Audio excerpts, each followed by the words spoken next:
안녕하세요. 조직 문화 심리 세미나 제 1강을 여러분에게 영상 편지를 통해서 전달해 드리도록 하겠습니다.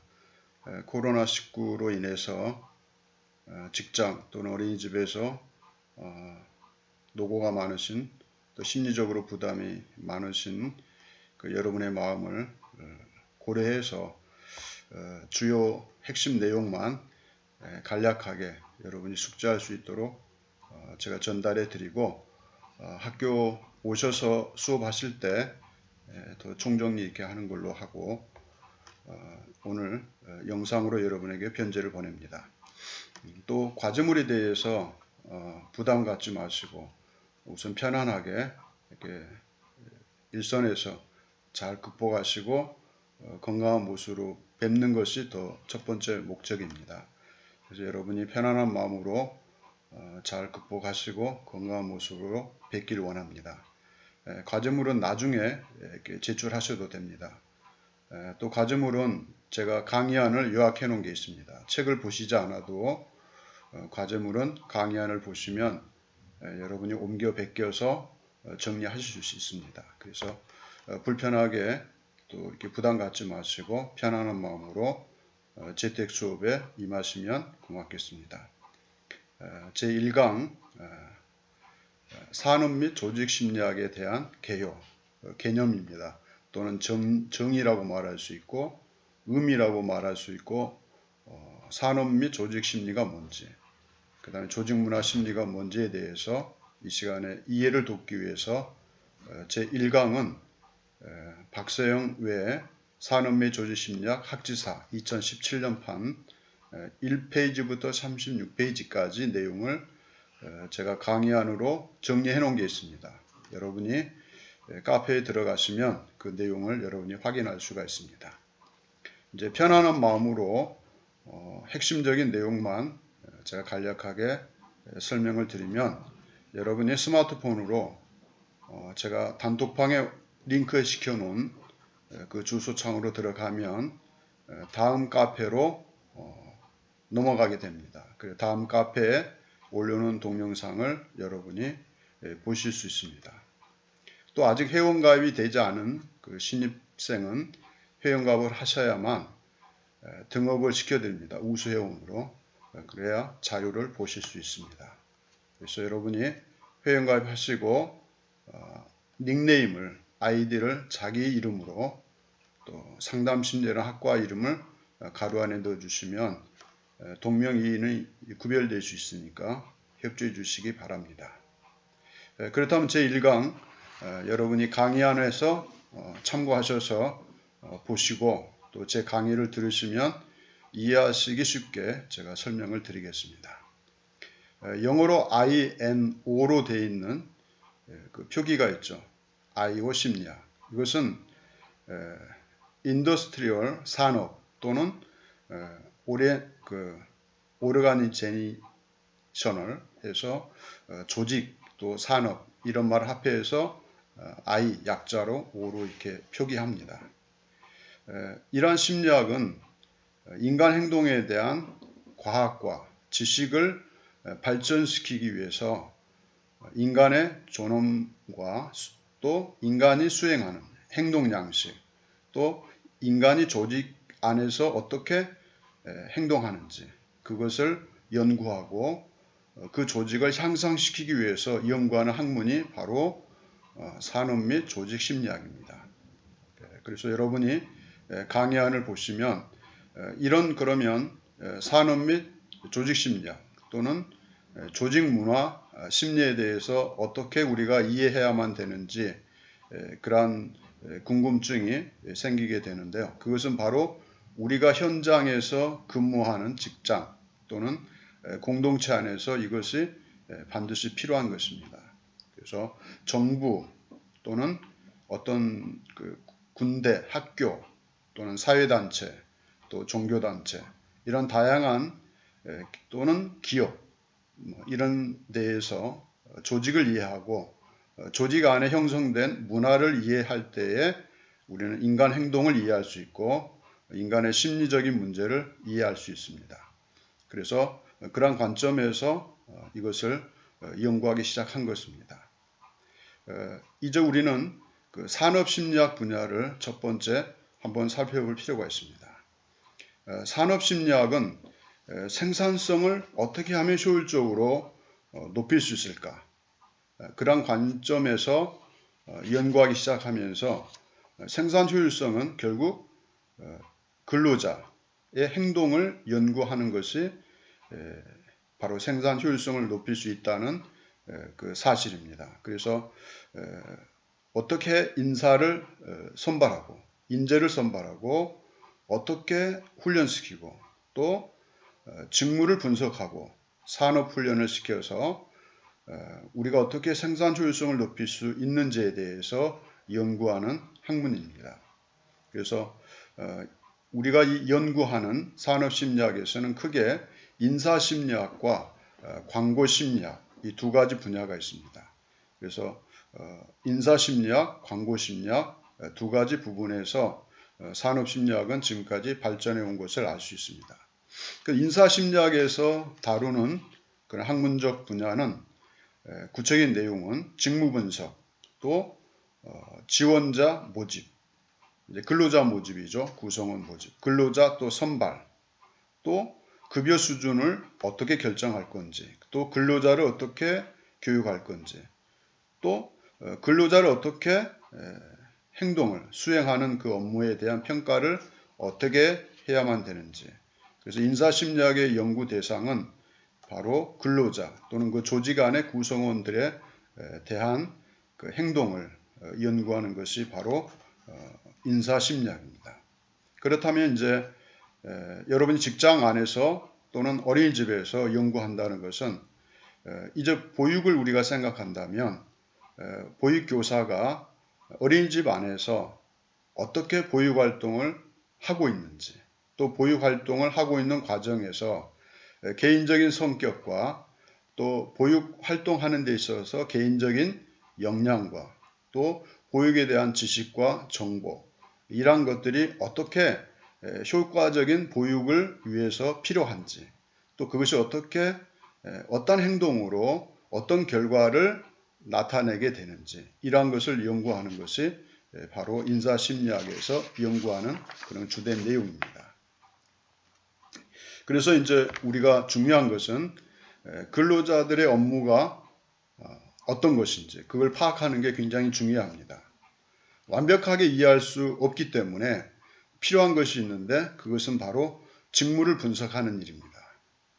어린이집에서 선생님들이 출근해서 하루 일과를 어떻게 진행하고 또 그 진행된 그 보육의 활동이 어떤 결과를 낳게 되는지, 이제 그러한 내용들을 우리가 접근하고 파악할 필요가 있습니다. 또 이것은 직장 안에서 근로자의 승진과 선발에 필요한 평가 자료로 활용될 수 있습니다.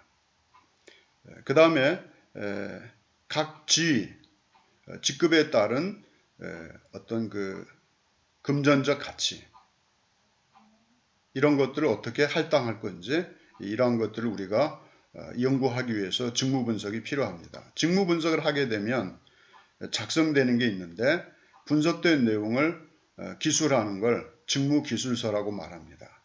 여기에는 항목이 미리 선정되고 미리 항목들이 결정되어 있겠죠. 거기에 해당되는 모든 내용들을 기술하고 하나의 보고서처럼 기술서가 작성하게 됩니다.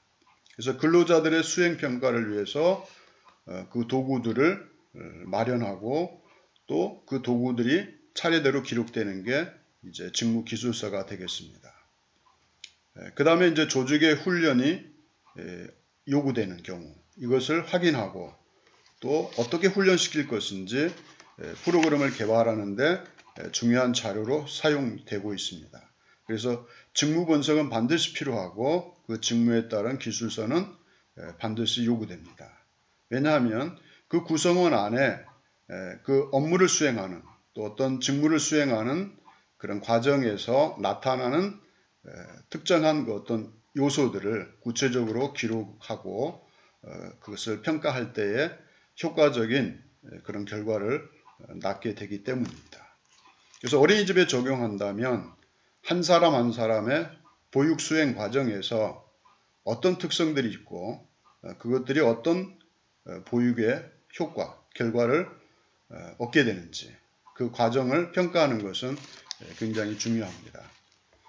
그 다음에 이제 두 번째 조직 심리학이 있습니다. 조직 심리학은 어떤 조직에서 어떤 사람들이 일하고 있는지 또 그 구성원들의 원하는 개인적인 욕구 또는 그 조직이 원하는 그 요구사항들이 있습니다. 이것을 어떻게 효율적으로 충족시켜 줌으로써 조직이 기대하는 그런 목표를 달성하고 또 원활한 효과적인 결과를 얻을 수 있는지 그것을 연구해야만 됩니다. 그래서 우리는 구성원들이 직장 생활한다는 것은 표면적으로 현실적으로 급여와 관련되겠죠. 그래서 경제, 자기가 수고한 거에 대한 대가를 내가 얼마만큼의 수준의 급여를 내가 받게 되는지 이것은 굉장히 중요하죠. 하지만 직장이라는 것은 그것만 있는 것은 아니죠. 직장 구성원 간의 그 대인관계에서 빚어지고 또 느끼게 되고 또 업무의 효율성을 높이는 데 기여하는 다양한 문제들이 있죠. 거기에는 이제 관리자의 리더십 또는 회사 대표의 리더십 또 원장님들의 리더십 이런 것들은 굉장히 중요한 것입니다.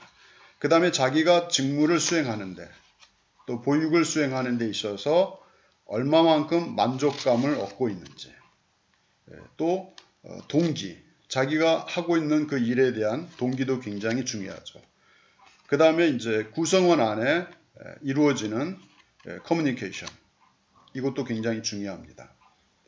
또 이제 다른 측면에서 조직 간의 갈등과 또 어떤 충돌 이런 것들을 어떻게 해결할 것인지 그것이 발생하는 원인이 무엇인지 그 원인을 해소할 방안이 무엇인지 이러한 것들을 연구할 필요가 있습니다. 그래서 이러한 집단 안에 보이지 않는 표면적으로 나타나지 않는 심리적 요인들 이러한 것들을 우리가 구체적으로 살펴볼 필요가 있습니다. 이것이 바로 조직 안에 있는 조직 구성원들의 심리를 연구하는 것이 바로 조직 심리학입니다. 그래서 조직 안에서 구성원들의 업무, 직무 수행 능력을 향상시키기 위해서는 이러한 직무 분석 등을 통해서 파악된 그런 내용들을 토대로 프로그램을 개발하고 준비할 필요가 있습니다. 그리고 팀을 구축하고 또 구조 조정도 필요합니다. 때에 따라서 어떤 이제 퇴직을 권고하는 것이 구조 조정이 아니라 그건 단편적인 것이고 구성원을 효율적으로 어떻게 재배치하고 직무를 어떻게 분담시키고 어떻게 그 직무 간에 서로 협력이 필요한 것들을 쉽게 또 서로 긍정적으로 협조하고 나눔으로써 좋은 결과를 낳을 수 있는 그런 것들이 다 이제 구조 조정에 포함됩니다. 그 다음에 근로자에게 권한을 위임하는 것.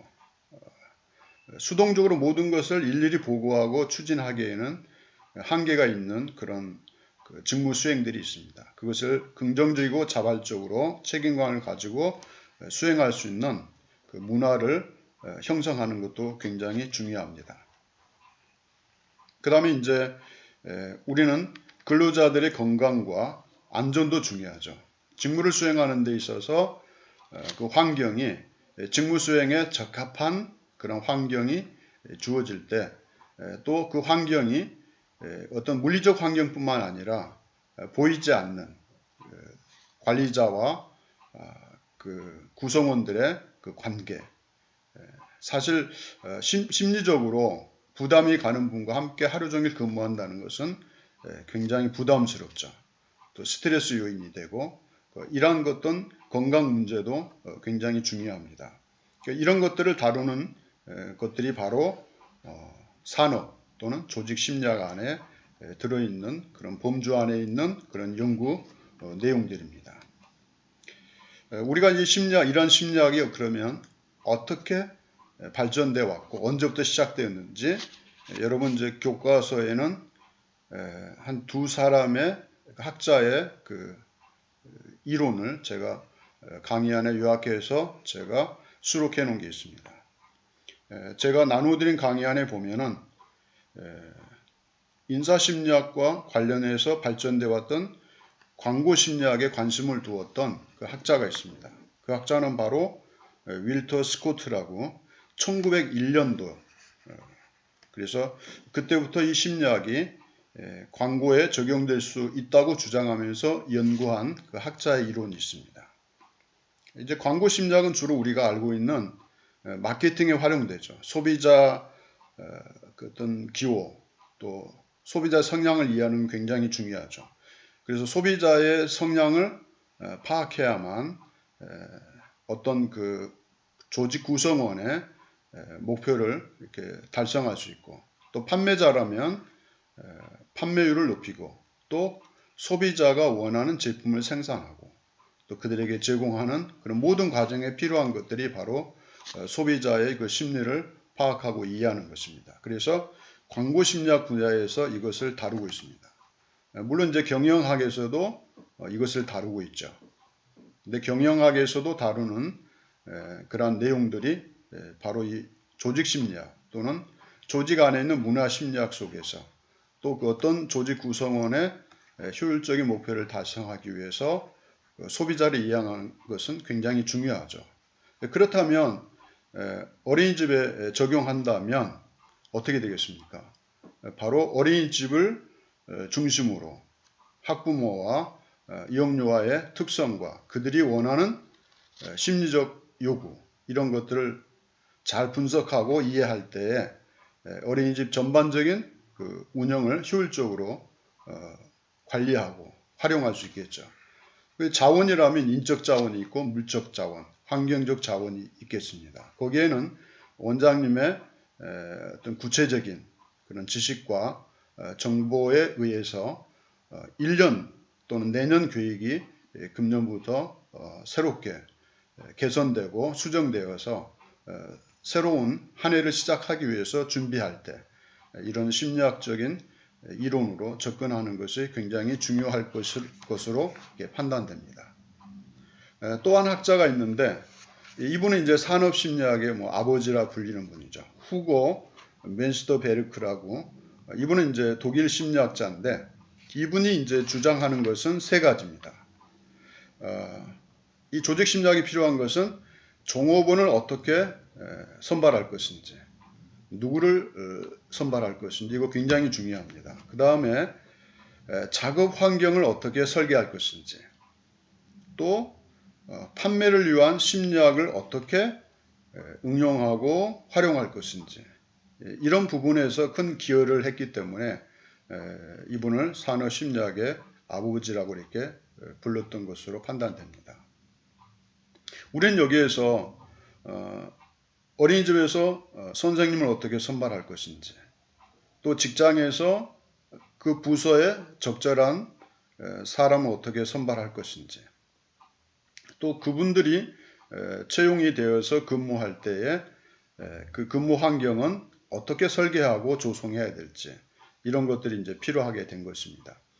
그래서 어린이집이 앞으로 코로나19로 인해서 많은 고충과 지금 심리적으로 부담감이 있는데 우리는 이번 기회에 여러분이 잘 극복하고 또 그런 과정에서 조직 문화에 대한 이해와 함께 심리적인 접근을 통해서 더 효율적인, 더 효과적인 보이성과를 이룰 수 있는 어린이집을 운영하고 경영할 수 있는 그런 새로운 준비하는 또 새로운 것들을 생각할 수 있는 그런 기간이 되었으면 좋겠습니다.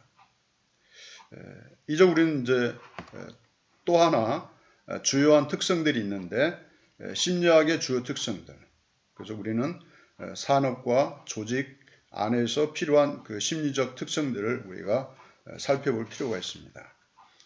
산업 심리 그러면 우리는 그 주요 특성들을 살펴보면 과학성이라는 측면이 있습니다. 또는 실천성. 그래서 이제 산업심리학 그러면 좀 명칭, 단어상 좀 부담이 있는데 이 산업심리학 그러면 우리는 그 어떤 직장 그 문화 속에 있는 어떤 그 심리에 대한 연구 이렇게 우리는 또 해석할 수 있죠.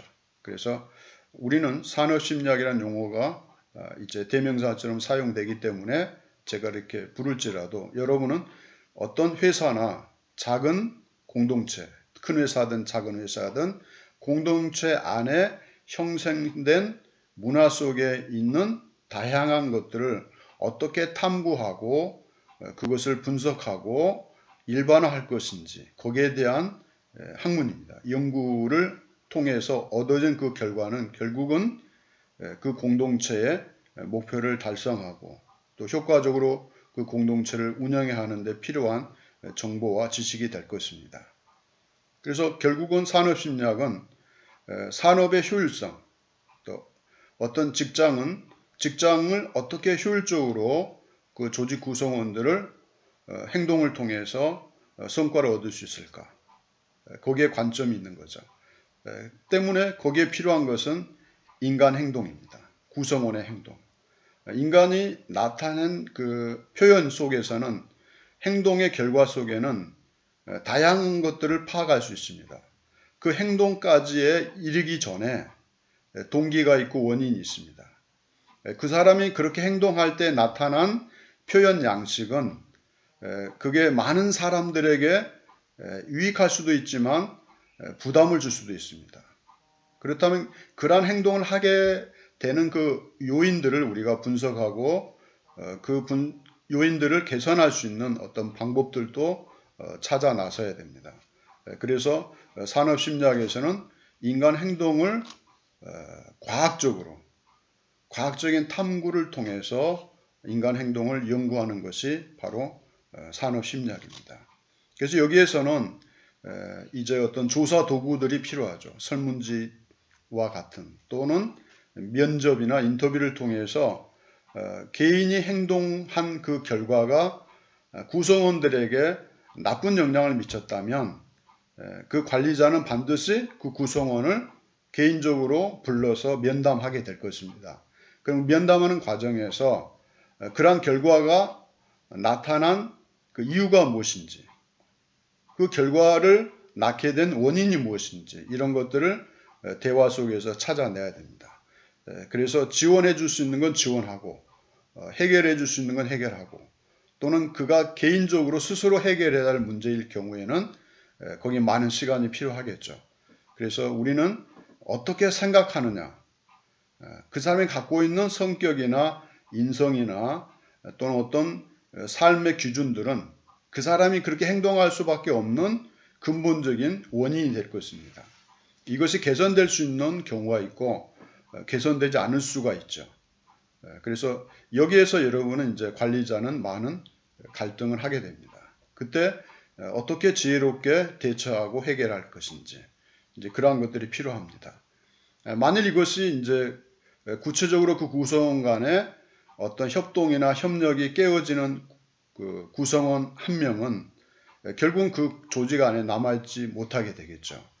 그래서 스스로 그 다음 해에는 다른 곳을 찾아 떠나든지 아니면 그가 어떤 변화를 통해서 개선된 어떤 개선하고자 하는 노력이 있다면 그 다른 구성원들이 그를 도와주게 될 겁니다. 그러나 그렇지 않다면 그 전체의 효율성을 떨어뜨리는 좋지 않은 그 문화, 좋지 않은 어떤 결과 그러한 것들을 낳게 되는 겁니다. 그래서 우리는 개인이 갖고 있는 인간 행동 속에는 반드시 원인이 있다는 것을 우리는 구체적으로 연구할 필요가 있는 것입니다.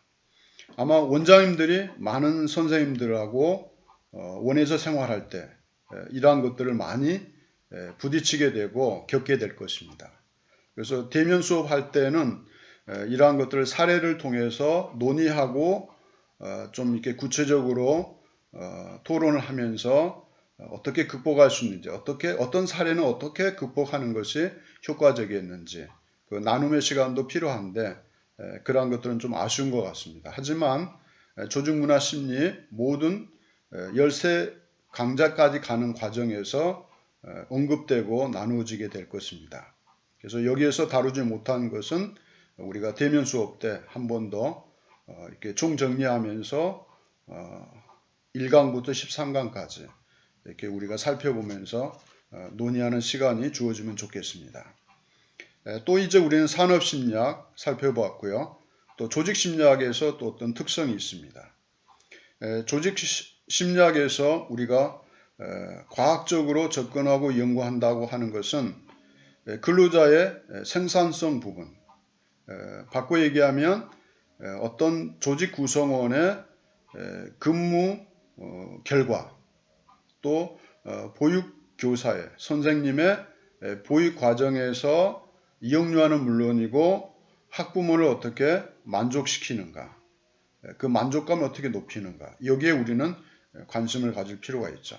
그래서 효과적인 보육은 뭐고 또 영유아의 성장과 발전을 위해서 수행하는 그 보육의 어떤 그 특별한 선생님마다 갖고 있는 특별한 어떤 역량들을 우리는 살펴볼 필요가 있습니다.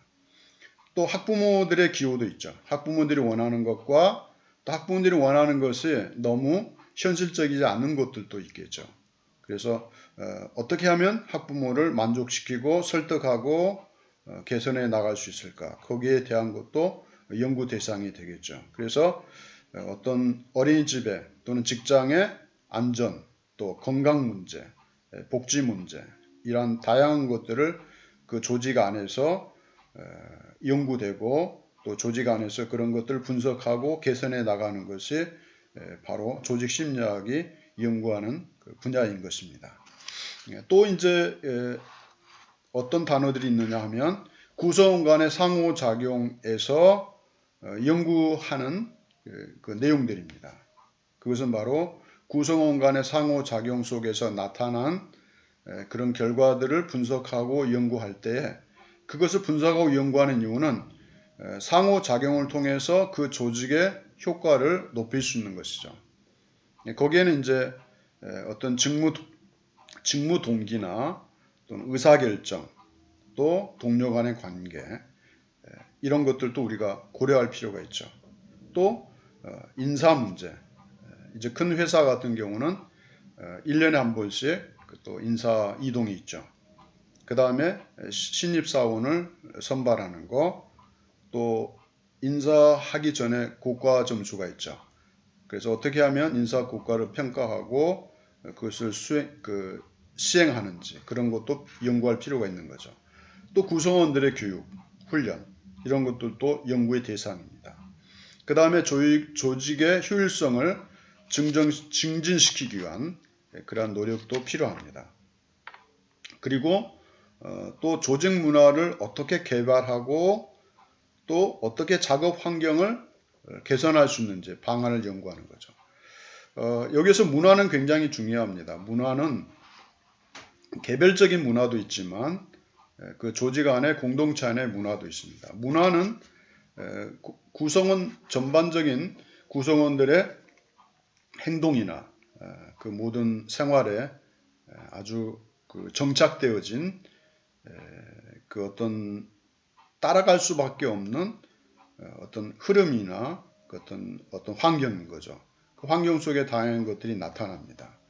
거기에는 이제 개인적으로는 개인적 심리나 또 성격이나 그 사람의 어떤 그 경향, 그 사람의 가치관 이런 다양한 것들이 있죠. 하지만 조직에도 마찬가지입니다. 그 조직이 가지고 있는 가치가 있습니다. 가치관이. 또 우리가 개인적인 도덕과 윤리도 있는 것처럼 공동체 안에도 또 그 사회에도 사회 윤리가 있습니다. 기업은 기업 윤리가 있습니다. 또 선생님은 선생님이 마땅히 지켜야 될 윤리가 있습니다. 그것처럼 이런 자기 자신을 규제하고 통제하는 규범이 바로 윤리와 도덕입니다. 그것을 다른 말로 또 양심, 정직이라고 말할 수 있죠. 이러한 것들이 통제되고 개인을 규제하고 억압하게 되죠. 그래서 어떤 행동에 대한 옳고 그름을 판단할 수 있는 기준이 되고 이러한 것들은 조직 안에 또는 개인적인 삶 속에 그 개인을 또는 그 조직을 이렇게 통제하고 다스리는 권위가 되는 거죠. 예를 들면 이제 자녀들에게는 부모님이 권위가 될 수 있죠. 또 영유아들은 선생님이 어떤 권위가 될 수 있죠. 순응하고 따라야 되는 이런 것들이 바로 조직 안에서 문화적으로 정착되고 또 문화적으로 순응하고 따라가는 그런 다양한 모습들을 우리 문화 속에서 찾아볼 수 있는 것입니다. 그래서 제가 교과 과목을 바로 조직 문화 심리로 이렇게 정한 것입니다. 그래서 이제 책에서는 문화를 많이 강조하고 있지 않은데 저는 조직과 심리학 속 사이에서 문화라는 관점에서 서로 접목해서 접근해 보고자 하는 것입니다. 그렇다면 이제 여러분이 IO 심리학의 주요 용어가 있습니다.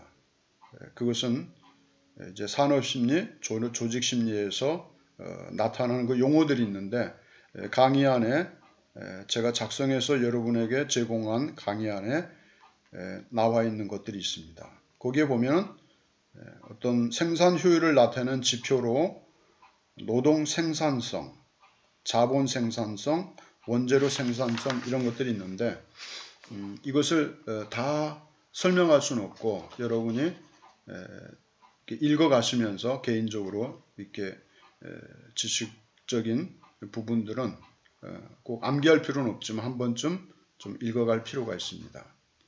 이제 거기에서 노동 생산성에서 한 가지 제가 응용을 한다면 생산성은 바로 뭘 의미합니까?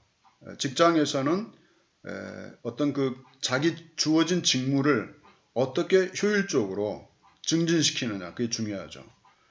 보육 과정에서는 마찬가지로 보육 활동을 통해서 어떻게 그 보육 결과를 그 효과적으로 증진시킬 수 있는지 거기에 대한 것이죠. 그래서 이제 여러분이 그 교육 훈련을 필요로 하는 거죠. 적절한 시기에 여러분이 훈련되고 또 자기 자신이 보육 교사로서 영유아를 보육하는 데 필요한 모든 것들을 여러분이 스스로 또는 원해서 장학 활동을 통해서 보육 활동을 활성화시키고 증진시킬 수 있는 다양한 문제들을 바로 우리는 생산성 안에서 찾아볼 수 있는 것입니다. 이제 호손 연구라는 용어가 있습니다. 강의 안에 보면 호손은 이제 그 영어로 되어 있죠. 그 호손 그러는데 HAWTHORNE 호손. 그래서 우리말로는 그냥 호손 되어 있는데 이것은 작업 조건과 능률성의 관계라고 그랬는데 이건 뭘 얘기하냐면 호손 공장의 근로자들을 대상으로 작업 조건과 그 능률성을 가지고 그 관련성을 가지고 장기간에 걸쳐서 실시한 실험 연구가 있습니다. 그래서 이것을 호손 연구라고 합니다. 이걸 쉽게 얘기하겠습니다. 좀 책에 있는 것을 풀어서 제가 정리하기에는 좀 시간이 걸려서 이제 대면 수업 때는 좀 설명을 쉽게 해드릴 수 있는데 이제 영상이다 보니까 좀 제한적이긴 합니다. 이제 이걸 다른 말로 표현하겠습니다. 보육 환경과 또 보육의 효율성의 관계 이렇게 또 우리는 풀어서 설명할 수 있겠죠. 또 이제 직장 생활 하시는 분들은 직장 환경이라는 것은 물리적 환경만이 아닙니다. 상사와 부하 간의 그 구성원 간에 정착된 그 문화적인 특성들 그것도 환경이죠. 거기에는 심리적인 문제가 있고 또 이게 경직된 그 수직관계의 문화도 있을 수 있습니다. 또 어떤 직장은 수평적인 문화가 있을 수 있죠. 그래서 물리적 환경이나 보이지 않는 심리적 또 문화적으로 오랜 기간 동안 정착된 그런 어떤 흐름들 그러한 것들을 의미합니다. 근데 이것은 굉장히 중요합니다. 선생님이 이제 출근하셔서 보육활동을 시작합니다. 일과를 시작하는데 하루 종일 그 수행하는 과정에서 영향을 미치는 요인이 두 가지 있죠. 물리적 환경도 있습니다. 또 원장님과의 관계, 동료 선생님들과의 관계, 심리적으로 굉장히 영향을 받게 되죠. 마음에 들지 않는 분이 계시다면 불행하죠. 하지만 우리가 서로 협력하고 내일 출근하는데 부담 없이 편하게 수면을 취하고 기쁜 마음으로 출근하는 것처럼 행복한 게 없죠. 하지만 이제 그렇지 않을 경우에 보고 싶지 않은 분이 있을 때는 그건 좀 부담스러운 거죠. 이러한 것들도 이제 환경입니다. 이런 환경과 그 환경에서 수행되는 직무 수행의 결과는 밀접한 관계가 있는 거죠. 이것을 연구한 것이 바로 호손 연구입니다. 그렇다면 우리는 이것을 응용해서 연구할 수가 있죠. 어떤 경우냐? 횡단 연구라는 것은 동시에 연구가 이루어지는 것. 한 시간대, 또 짧은 기간 안에 이루어지는 것을 우리는 횡단 연구라고 그러죠. 그것을 이제 1년 안에 이렇게 학위 논문 같은 게 이제 횡단 연구에만 속하게 되죠. 이런 경우에는 어린이집의 물리적 환경은 어린이집 환경이 잘 돼 있는 곳, 조금 중간에 돼 있는 환경, 또 열악한 환경, 이 세 어린이집을 선택해서 A, B, C를 비교 연구하는 거죠. 거기에는 이제 비교 분석하기 위해서 그 환경의 특성들을 설문을 통해서 또는 보육을 수행하는 선생님들의 심리적인 어떤 특성들을 또 설문지를 통해서 또 나타난 결과에 대해서는 역시 학부모와 영유아에 대해서 그 만족감을 측정하는 어떤 측정 도구, 설문지를 통해서 우리는 그걸 평가할 수 있죠. 아마 어린이집에도 보니까 그 학부모 만족도 조사 있더라고요. 그것도 이제 그 결과에 해당되는 거죠. 그런데 그것만 볼 것이 아니라 선생님들도 동시에 봐야 됩니다. 보육 환경의 그 환경 수준에 따라서 만족도를 높이고 낮추는 데도 영향을 미치는지 A, B, C 세 군데의 그 어린이집 환경을 대상으로 비교할 필요가 있습니다. 이것이 횡단 연구입니다. 이건 또 직장으로 이야기한다면 직장의 근무 환경이 또는 직장 구성원 간의 심리적, 대인관계, 사회적 관계의 환경이 어떠한지에 따라서 그 직장에서 나타난 그 어떤 만족도, 그러니까 근무 만족도가 되겠죠.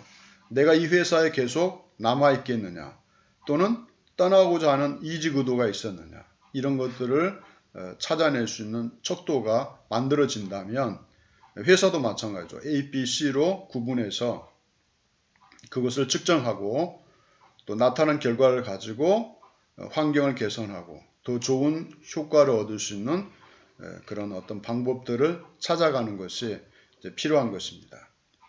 또 반면에 이것이 이제 사전 연구와 사후 연구가 될 수 있습니다. 비교하지 않고 열악한 환경에 있는 어린이집 환경에서 측정한 그 결과와 또 어린이집 환경을 개선해서, 그러니까 개선이 두 가지죠. 물리적인 공간적인 환경을 개선할 수도 있고 또 구성원 간의 그 환경이 원장님이 너무 힘들었어요. 그래서 구성원들을 구조조정을 통해서 변동을 가져왔어요. 그래서 떠나신 분도 있고 또 가능하면 선생님들이 잘 심리적으로 부담 없이 원활하게 이렇게 잘 지낼 수 있는 그 화합을 이룰 수 있는 그 분위기를 고려하면서 구성원을 이제 구조 조정했을 때 하기 이전과 다시 구성원을 재조정해서 어린이집을 이렇게 운영했을 때 그 결과를 사전 사후로 구분해서 비교할 수도 있는 것이죠. 그래서 가장 중요한 것은 선생님들의 구성원 간의 심리적인 문제, 그 관계적인 문제, 이것이 굉장히 중요하리라고 생각됩니다. 물론 급여가 많고 적은 것도 그 선생님들의 그 근무 만족에 영향을 미치지만 구성원 간의 그 심리적인 안정감, 굉장히 분들이 있다면 굉장히 스트레스를 받고 괴로운 것이죠. 그러한 것들을 우리가 생각하고 개선해 나갈 때에 이런 조사가 필요합니다. 이것이 바로 이제 호선 연구의 그런 대표적인 사례를 통해서 현재도 우리가 사용되고 있죠. 이건 최초의 1930년도. 그러니까 이거 언제냐 하면 미국 같은 경우에 경제 대공황이 있었던 해죠.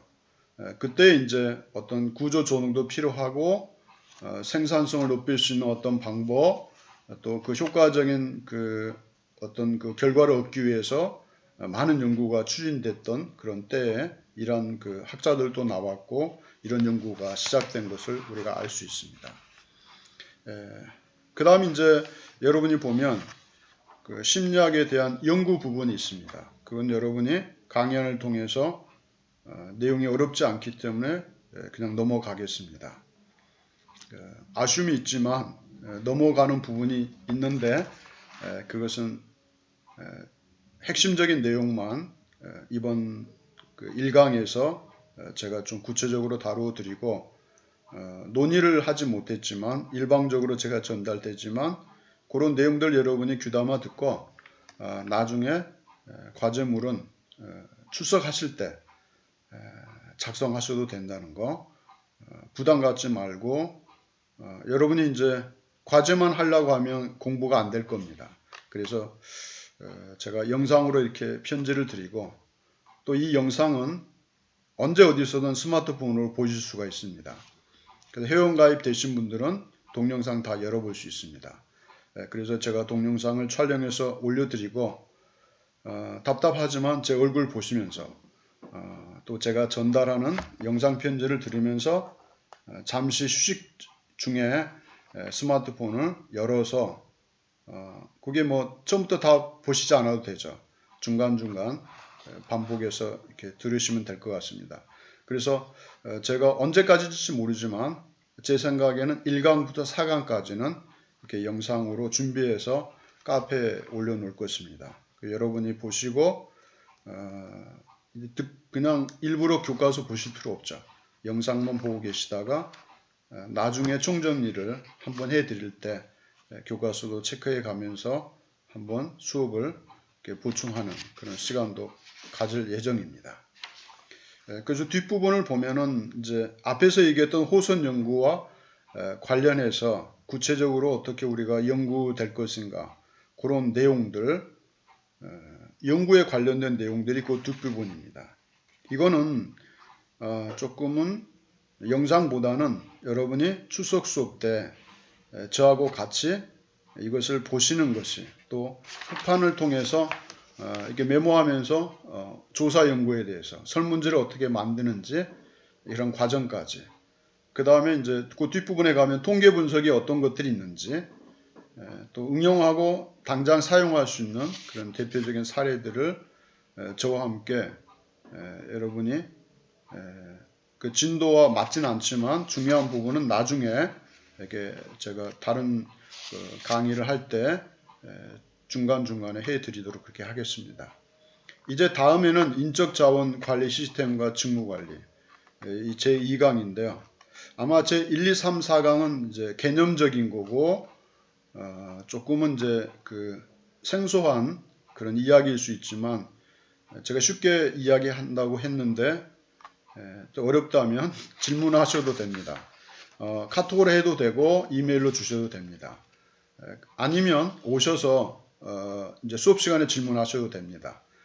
그래서 저는 이렇게 우수한 성적으로 성적표 점수를 잘 받는 분보다 이렇게 소통을 잘하고 또 원활한 대인관계가 원만하고 안 보면 보고 싶고 또 이렇게 만나고 싶은 그런 어떤 대인관계가 형성이 된다면 아마 여러분 삶 속에서도 그게 가장 귀하지 않을까 그렇게 생각이 됩니다.